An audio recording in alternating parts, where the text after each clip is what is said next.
Mellar TV xibaar yu gaaw leer mandu te dëggu. Notre force, le traitement de l'info. Mellar TV. L'info à temps réel. ñuy jànkuwanteel ay jafe-jafe yu tar bu ñu nekkee ci seenu ko liggéey rawatina bu ñu demee retraite nekk ay jàngalekat ñu leen di duppee ay décisionnaire gannaaw ay at ñuy dox ci jubbanti ndëngte gi nga xamante ne moom la ñu teg ci seeni kaw ci dimanche ji ñu amal ndaje mu yaa ci diwaanu Ndar Géej ci école Graciani coordinateur kuréel googule di Youssouf Fofana di xamle ne muy éradication des moyens statut de décisionnaire donc décisionnaire bi yaakaar naa yéen journalistes yi yàgg ngeen a déglu le mot décisionnaire moo la boo xamante ni mi ngi sonné toujours ci oreille même ñi nga xam ne jàngale wu ñu xam nañu décisionnaire mooy ñan mooy ñi nga xam ne dañoo nekk ci système éducatif di jàngale ñun tuddee ñenn ñi ay fonctionnaire ñenn ñi ñu tuddee leen ay décisionnaire. ànd ak loolu mu daal di fàttali ne ilimaanu ko jëwri ni Ousmane Sonko lu nu mel yàgg na kaa défendre. foofu la ñuy wax dafa am injustice boo xamante ne bii Ousmane Sonko le président Ousmane Sonko autant pour moi muy l'actuel premier ministre déglu naa ci moom lu mat ay ñetti vidéo yoo xam ne toog na di wax ne dëkk bu toogee dina ko corriger wala xam ne injustice bu ci nekk bu soobee yàlla dina ko defar. L'actuel ministre de l'éducation nationale aussi am nañ ci moom yaakaar comme ni ko sama collègue bi waxee injustice la boo xamante ne bii ñëpp xam nañ ko comprendre nga surtout nag bu ñu demee ba nga xam ne dañoo retraité. ñoom enseignants décisionnaires yi xam le ne li ñu soxla du lenn lu dul injustice bi am ci seen kaw ñu daal di koy corriger lii nag nekk njooytu gu yàgg xeex bu yàgg seen digganteeg état bu Sénégal saa su nekk rek ñu leen ciy dig ak joyanti waaye ba nëg ni du lenn lu ñu teg ci seeni loxo. xam ne da nga doon fayu traité tu te retrouves avec 60 000 quelque chose comme ça loolu yaakaar naa ne kooku c'est inadmissible loolu kenn war koo mën a nangu donc puisque ñoom li kii wax léegi jubanti bi ñu wax. ñoom ñoo ñu ko gën a xam donc li fi nekk ci jubul nañu ko ñëw jëlee ministre bi nga xam ne la fonction publique moo fi nekkoon Gallo Ba wax na ko léegi toog na à l'Assemblée nationale devant tout le monde nee na décret bi dinañ ko corriger mooy décret 74 347 bi nga xam ne ñoo ngi ko signé woon le 12 avril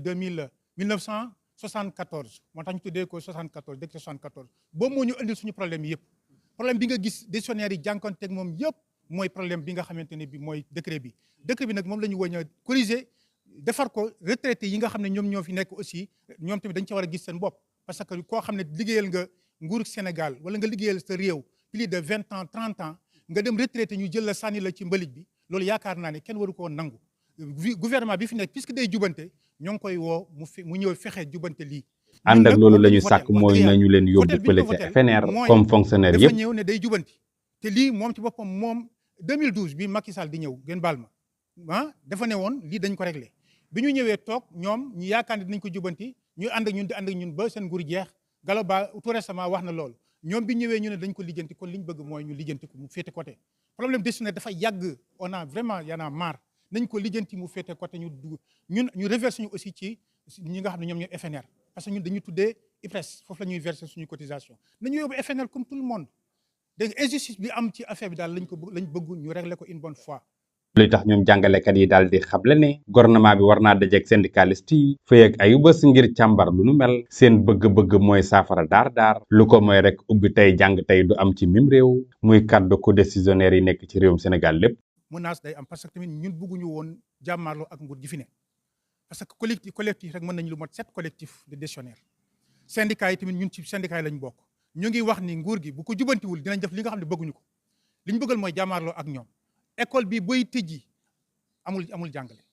loolu moom yaakaar naa ñun ak syndicat yi dinañ daje ak nguur gi le 6 le 8 la ñu waxoon le 6 bu ñu ko jubantee bon loolu lañ bëgg suñ ko jubanti woon nañu xam ne ubbi tey jàng tey moom du am parce que problème mu décisionnaire bi même les syndicats ñu ngi toog ak moom uniquement pour loolu ñu régler ko dégg nga dinañ ko régler ñu régler ko suñ ko régler wul tamit en tout cas ren moom école bu ubbee dinañ am problème. Je m'appelle Baye Lamine Ndiaye, je suis enseignant, agent décisionnaire de l'État. Donc nous sommes là réunis dans un collectif appelé EMD, dont le coordonnateur est Younous Fofana. Et nous aimerions aujourd'hui faire ce qu'on appelle un cri de cœur envers le gouvernement pour vraiment d'abord magnifier le travail de Moustapha Guirassy, qui se trouve être notre ministère de tutelle, concernant surtout notre situation, nous les décisionnaires, enseignants décisionnaires. Il s'est trouvé que il est tout à fait normal qu'un agent de l'État puisse être dans des difficultés et parler de ça pour trouver pratiquement un remède à ça. Donc, il s'est trouvé que il y a de cela, il n'y a pas longtemps du tout, le ministre Galoba, qui était ministre de la fonction publique d'alors, avait parlé de ce problème crucial concernant les enseignants décisionnaires, dire que c'était en tout cas une question de temps, juste de temps. Et le président était averti, en tout cas était conscient de cette situation-là, et qu'il allait prendre tous ces moyens possibles, en tout cas, pour mettre les enseignants décisionnaires, les remettre dans leurs conditions normales. Mais il se trouvait que le problème reste entier. Tellement les décisionnaires, on peut dire que quand tu es décisionnaire en fonction, pratiquement tu es lésé. Il n'y a pas les conditions qui sont réunies pour ça. Et maintenant, à la retraite, peut-être on peut dire que ce décisionnaire-là est mort. Donc maintenant, nous en appelons maintenant à ce gouvernement actuel. D'autant qu'on parle d'équité, on parle de justice sociale, on parle de jubbanti. Donc je pense qu'il est temps que notre situation actuelle soit vraiment jubbanti, hein, pour parler de Wolof. Donc c'est en ce sens que nous invitons vraiment le gouvernement. Notamment, nous appelons le président Bassirou Diomaye Faye et son premier ministre, M. Ousmane Sonko, vraiment à nous prêter une oreille attentive par rapport à cette situation-là. Et nous osons espérer que vraiment cette situation-là ne sera plus qu'une question de temps, hein, pour que vraiment nous obtenions